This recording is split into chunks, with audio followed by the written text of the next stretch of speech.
What if I told you that the biggest retailer on the entire planet doesn't actually make its billions by selling expensive, high-margin items? It's literally the exact opposite. They're making their billions because almost everything they sell is cheap. Welcome to this explainer.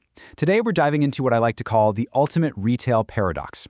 We're going to completely unpack how one single company meticulously optimizes the sale of everyday, low-cost stuff to build an absolute, unstoppable global empire. So let's just get right into it. How exactly do you make billions of dollars when you're selling cheap stuff? Well, the answer lies in realizing that every single shopping cart, every little barcode scanned at a register, and honestly, every single big rig truck you pass on the highway is part of this grand, highly engineered efficiency machine. I mean, nothing is left to chance here.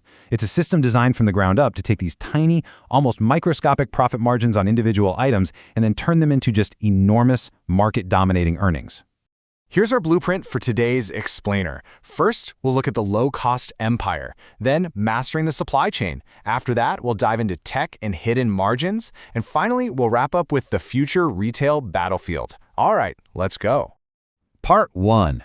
The Low-Cost Empire, the Paradox of Pennies. To really wrap our heads around this retail machine, we've kind of got to go back to its origins. Founded by Sam Walton, the whole initial philosophy was actually pretty counterintuitive back then.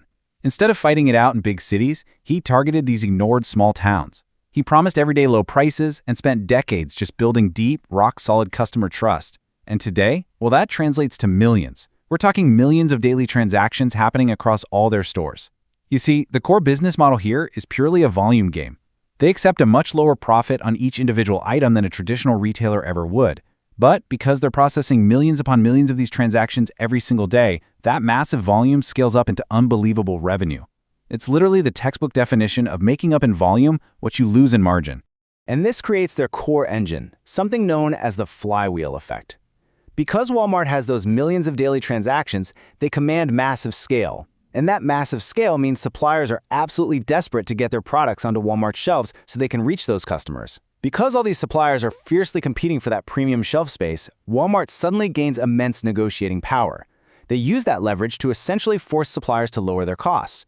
Lower costs mean Walmart could offer even lower prices to you, the customer.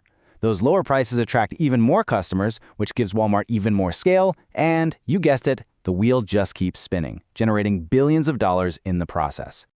Moving on to Part 2. Mastering the supply chain, the fuel line. Because look, while the prices are super low inside those brightly lit stores, the real money, the massive savings that power this entire operation, is actually made out on the road, completely out of sight in these giant distribution centers. The secret here is a logistical technique called cross-docking, and let me tell you, it is an absolute game changer for retail. Imagine inbound supplier trucks arriving at a massive distribution center. Instead of unloading all those goods into a giant warehouse where they just sit gathering dust on a shelf for weeks, the products are immediately transferred straight across the loading dock onto outbound store trucks. It's exactly like a perfectly timed relay race. The baton never drops, and the goods rarely just sit around in storage. The absolutely crucial point here is this. Faster inventory turnover frees up cash and slashes storage costs. Now, why does this matter to you? Well, if you're trying to understand business at a high level, you have to realize that every single minute a product sits idle in a warehouse, it is literally costing a company money. By keeping products constantly moving, using optimized trucking routes, precise demand forecasting, and rigorous inventory tracking, Walmart pretty much eliminates waste entirely. This flawless, constant physical movement of goods keeps the entire financial machine incredibly well lubricated. All right, Part 3. Tech and hidden margins, the turbochargers. So, if the supply chain is the fuel line, technology and smart sourcing are absolutely what turbocharges the engine.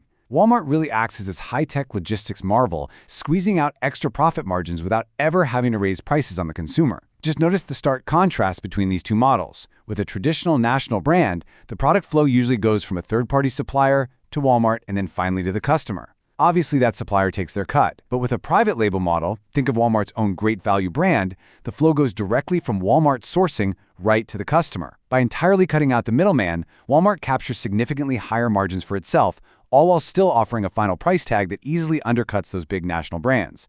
And this relentless drive for efficiency extends right into cutting-edge tech integration.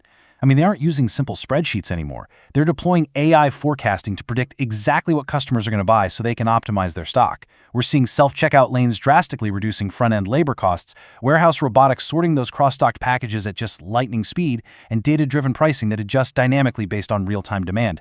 Every single one of these tech upgrades proactively drives down operating costs. They are quite literally automating efficiency to ensure those tiny little profits on cheap items continue to add up to billions. Which brings us to Part 4, the future retail battlefield, the road ahead. Now, no empire goes unchallenged forever, right? And this massive machine faces some seriously intense modern pressures. We're talking about fierce competition from rivals like Amazon, rising labor costs, global inflation, and rapidly shifting consumer behaviors that constantly threaten to disrupt their flow. So to adapt, they built out this massive e-commerce arsenal. And the genius part?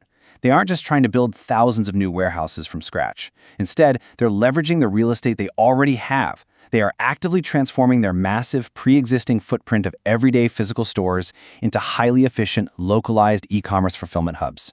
By integrating comprehensive online shopping, ultra-convenient grocery pickup, same-day delivery, membership programs, and even opening up their platform to third-party marketplace sellers, they're actively defending their turf on absolutely every front. And of course, they're doing this globally. Now, while their specific operational strategies obviously have to adapt depending on the local market they're entering, applying this core efficiency blueprint to multiple countries is absolutely vital. Expanding operations globally diversifies their massive revenue streams, it creates crucial new growth opportunities, and maybe more importantly, it helps insulate the entire global empire from sudden economic shocks or inflation in any single domestic market. As we start to wrap up this explainer, I really want you to focus on this one quote. The secret is not one brilliant trick, it's thousands of small improvements repeated every day. Honestly, this is the core takeaway you should have from all of this. There's no magic wand here. Lowering costs, utilizing smarter logistics, maintaining trusted low pricing, aggressively implementing cutting-edge technology, and executing relentlessly day in and day out, that is the formula. That's exactly what turns everyday shopping in small towns and big cities alike into billions of dollars every single year. It really makes you look completely differently at the massive businesses you interact with on a daily basis, doesn't it? Understanding the mechanics behind the curtain just changes everything. So, I have to ask, which business empire should we deconstruct next? Let us know. Keep asking questions, keep looking for those hidden structures all around you, and I will see you in the next explainer.